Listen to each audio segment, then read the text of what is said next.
Today on Sugar Spun Run, we'll be making chocolate rugelach. Hey Sugar Spun Bakers, Sam here, and I am so excited to be bringing you yet another carefully researched and well-tested recipe. Today's recipe is super buttery and flaky and full of chocolate. This is a classic Jewish recipe and I'm so excited to be sharing it with you. Yours is going to turn out just like the pictures if you follow my steps, so let's go ahead and get started. Now I found that the easiest way to work together this buttery flaky dough is to use a food processor. In this food processor, we're going to combine 2 cups of all-purpose flour, 1/4 cup of granulated sugar, and a heaping 1/4 teaspoon of table salt. We'll just briefly pulse everything together to make sure those dry ingredients are completely combined. Now today's dough has a lot of fat in it. You are going to need 1 cup of unsalted butter and 6 ounces of cream cheese to start. You want these to be very cold, and as you can see, I've cut them into small pieces. We'll scatter this over our dry ingredients in the food processor.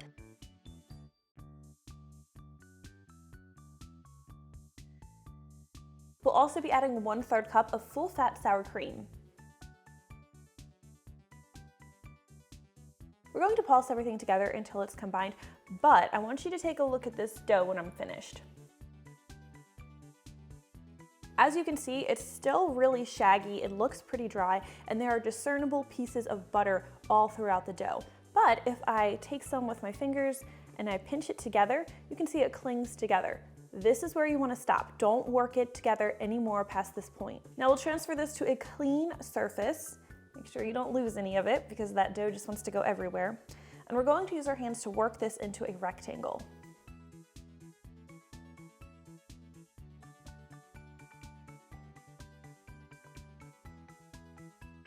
We'll cut this into 4 even pieces.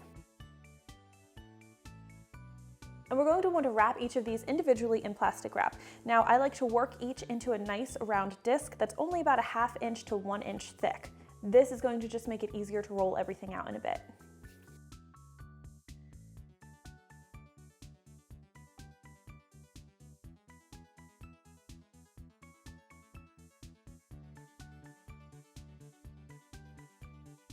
Now these are going to need to chill in your refrigerator for at least an hour before we can go any further. When you're just about ready to start rolling out your rugelach, we can go ahead and preheat our oven to 350 degrees Fahrenheit, and we can also prepare our chocolate filling.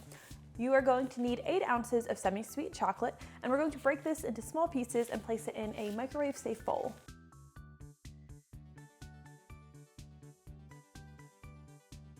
We'll heat this in the microwave in 15 to 20 second increments, stirring really well in between until the chocolate is completely smooth and melted.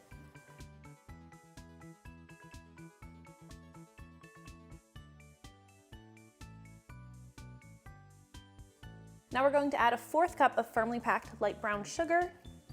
And if you'd like, you can also add 1/4 to 1/2 teaspoon of ground cinnamon. I'm just adding a heaping 1/4 teaspoon right now. Now we'll stir this together. The mixture will look pretty grainy, maybe even a little bit lumpy, but that's totally fine. All right, set that chocolate aside and you're going to grab one of your discs of dough out of the fridge. Now transfer this to a clean, lightly floured surface. So we'll roll this into a 1/8 inch thick circle. That's gonna be about 9 to 10 inches in diameter. Now if your dough is too cold and difficult to roll and it's starting to crack a lot, then just let it sit for about 10 to 15 minutes at room temperature to soften enough to be rollable. And periodically I like to use a spatula just to pry that dough up from the counter, that way it doesn't stick. Otherwise you're going to have some problems when you go to actually roll your rugelach.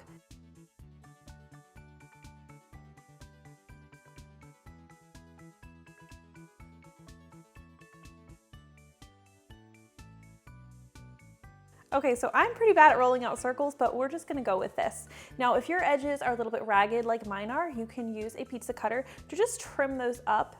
It's not necessary, but it will make the finished product look a little bit neater. Okay, now grab your chocolate that we melted earlier. Now, you don't want this to be super hot or it will actually start to melt your dough, but it shouldn't be so cool that it's starting to solidify. We're going to portion about 1/4 of this mixture onto the center of our dough.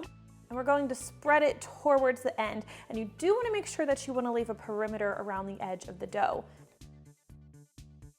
I meant to pry that dough up from the counter one more time before I added the chocolate, but we'll just go ahead and do that now. Now, because the chocolate's a little bit warm, it can cause that butter to start to melt, and it might cause your dough to get a little bit soft.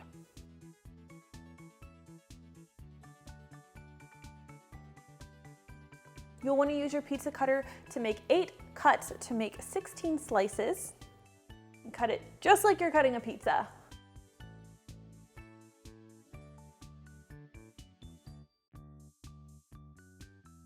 And now, starting with the thicker edge of the wedge, you're going to roll that towards the center. So you have a nice little crescent. Now, if your chocolate does start to solidify, don't panic. It's just a thin layer, and you can usually use your fingers to just kind of break it. It should still be pliable, and you should be able to still roll all of your dough into nice little crescents. Now we'll transfer these to a parchment paper lined baking sheet, spacing the cookies about 2 inches apart. Now I like to brush these with a little bit of egg wash, which is just 1 egg beaten with about a teaspoon of water. And I'll just use a pastry brush to brush over these.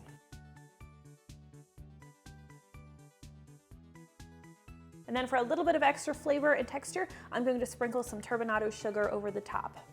If you'd like, you could use the sprinkles. Holiday colored nonpareils would be great for this recipe.